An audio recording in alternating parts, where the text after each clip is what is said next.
Hello दोस्तों, आज के इस वीडियो में हम लोग जान रहे होंगे रामायण के बारे में कुछ ऐसी बातें। अगर आपने रामायण पढ़ी है, सुनी है या फिर आपको थोड़ी सी भी नॉलेज है तो ये कुछ बातें आप लोगों ने गारंटी देता हूं कि आप लोगों को नहीं पता होंगी और ये बातें आपके बातों में इजाफा करेंगी। ना केवल इसके साथ आप किसी की और के आगे भी इस तरह क्वेश्चन रखेंगे तो सामने वाला भी सोचने पर एक बार ज़रूर मजबूर हो जाएगा। तो चलिए इन वीडियो को शुरू करते हैं।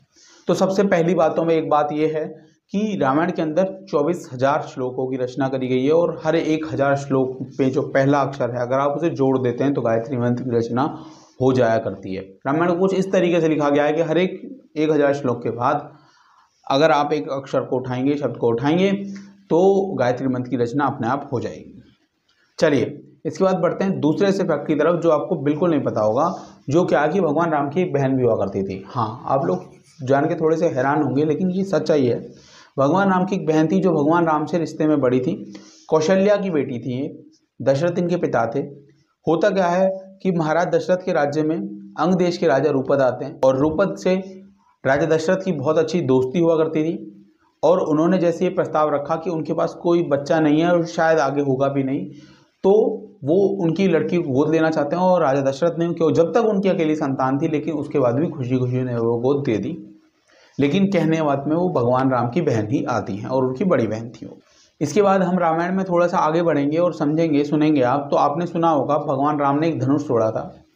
जो भगवान राम ने धनुष तोड़ा था उस धनुष को माता सीता एक उल्टे हाथ से उठा लिया करती थी बचपन में। इतना ताकत थी माता सीता में। लेकिन उस धनुष का नाम क्या था और किसका धनुष था? तो उस धनुष के जो ओनर थे वो भगवान शिव थे और उस धनुष का नाम उस धनुष को पिनाक के नाम से जाना जाते हैं। पिनाक नाम का जो धनुष था वो भगवान शिव का था। अर्जुन के पास गांडीव नाम का धनुष था। तो इन सब के धनुषों के अपने अपने नाम हैं।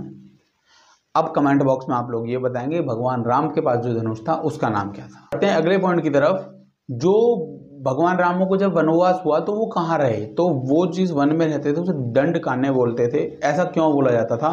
क्योंकि कहा जाता था कि उस जंगल में रहना एक सजा से कम नहीं है, क्योंकि वहाँ पे बहुत ज़्यादा बड़ी तादाद में असुर रहा करते थे और वो सबको परेशान करा करते थे। असुर मतलब ऐसे राक्षस जो केवल जिन्हें मज़ा ही इस चीज़ में आता था कि लोगों को परेशान करो, मारो, काटो, खा जाओ। और इसीलिए वहाँ पे रहना लोगों के लिए सजा से कम नहीं था, इसीलिए इसे दंडकारण्य वन कहा जाता था। आज के टाइम में अगर उस वन की बात करें तो वो छत्तीसगढ़, उड़ीसा, मध्य प्रदेश में लग के कुछ जगहों से मिलके वो वन बनता था एक टाइम पर। ठीक है जी, ये बात यहाँ तक रही। लेकिन एक चीज़ की ज़रूर बात है कि आपने एक चीज़ बहुत सुनी होगी कि भगवान लक्ष्मण ने एक लक्ष्मण रेखा बनाई जाती थी। इसके ऊपर कई सारी बातें होती हैं कि यार ये जो घर की दहलीज है तुम्हारी लक्ष्मण रेखा है, इसे पार मत करना, और ऐसी काफ़ी सारी बातें आप लोगों ने टीवी सीरियल्स में सुनी होंगी और ये डायलॉग बहुत बार सुना होगा। लेकिन हकीकत बात तो यह है कि वाल्मीकि रामायण के अंदर लक्ष्मण रेखा का कोई भी वर्णन है ही नहीं। हाँ, जो हकीकत में पहली रामायण है वाल्मीकि द्वारा लिखी गई है उसमें लक्ष्मण रेखा का कहीं से कहीं तक कोई वर्णन नहीं है।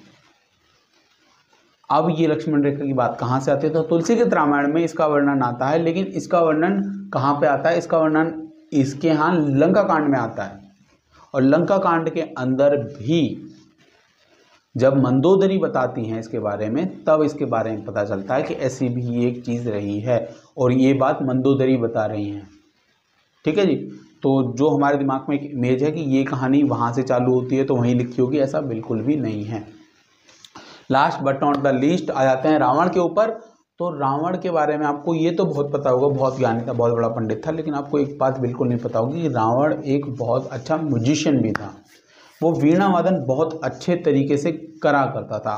कहा जाता है कि भगवान शिव को प्रसन्न करने के लिए उसने अपने सर को काट के, अपने हाथों को काट के उनसे वीणा बना के और तब वीणा वादन करा था। अब ये चीज़ें जिस तरीके से डिपिक्ट करी जाती हैं हो सकता है उस तरीके से ना रही हों, बस कहने का तरीका कुछ इस तरीके का ला दिया गया हो। लेकिन फिर भी रावण एक बहुत अच्छा म्यूजिशियन कहलाया जाता है। इवन उसका जो झंडा था, जिस तरह का वो ध्वज यूज़ करता था, उस ध्वज के ऊपर भी वीणा बना हुआ देखा जाता था और इसका वर्णन कई सारे उल्लेखों में देखने को मिलता है।